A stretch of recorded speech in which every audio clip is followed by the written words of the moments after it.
অনেক দিন ধরে বৌদি দাদার কাছে বায়না করছে, আমাকে একটা বালা কিনে দাও না, একটা বালা কিনে দাও না।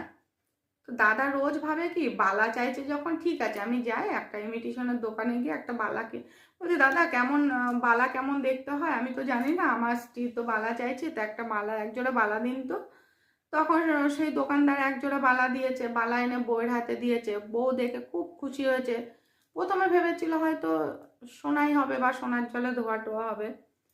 সে যখন বুঝতে পারলো পরে যে সোনা নয়, তার তো এইটুকু বুদ্ধি থাকা উচিত ছিল যে সোনা হলে সোনার বাক্সটাও সোনার দোকানে লেখা ছিল। সে হয়তো বুঝতে পারেনি, সে হয়তো ভেবেছিল বরের কাছে বাক্সটা আছে, সেই জন্য সে সোনা ভেবে হাতে কয়েকদিন পরার পরে দেখে সোনা মানে বালাটার রংটা জ্বলে গেছে। তখন বউ স্বামীর কাছে গিয়ে বললো, তুমি কিসের বালা এনেছো? বলছে কেন, ইমিটেশনের বালা এনেছি, তুমি তো রোজ বালা চাইতে। বলছে আমি তো সোনার চেয়েছি।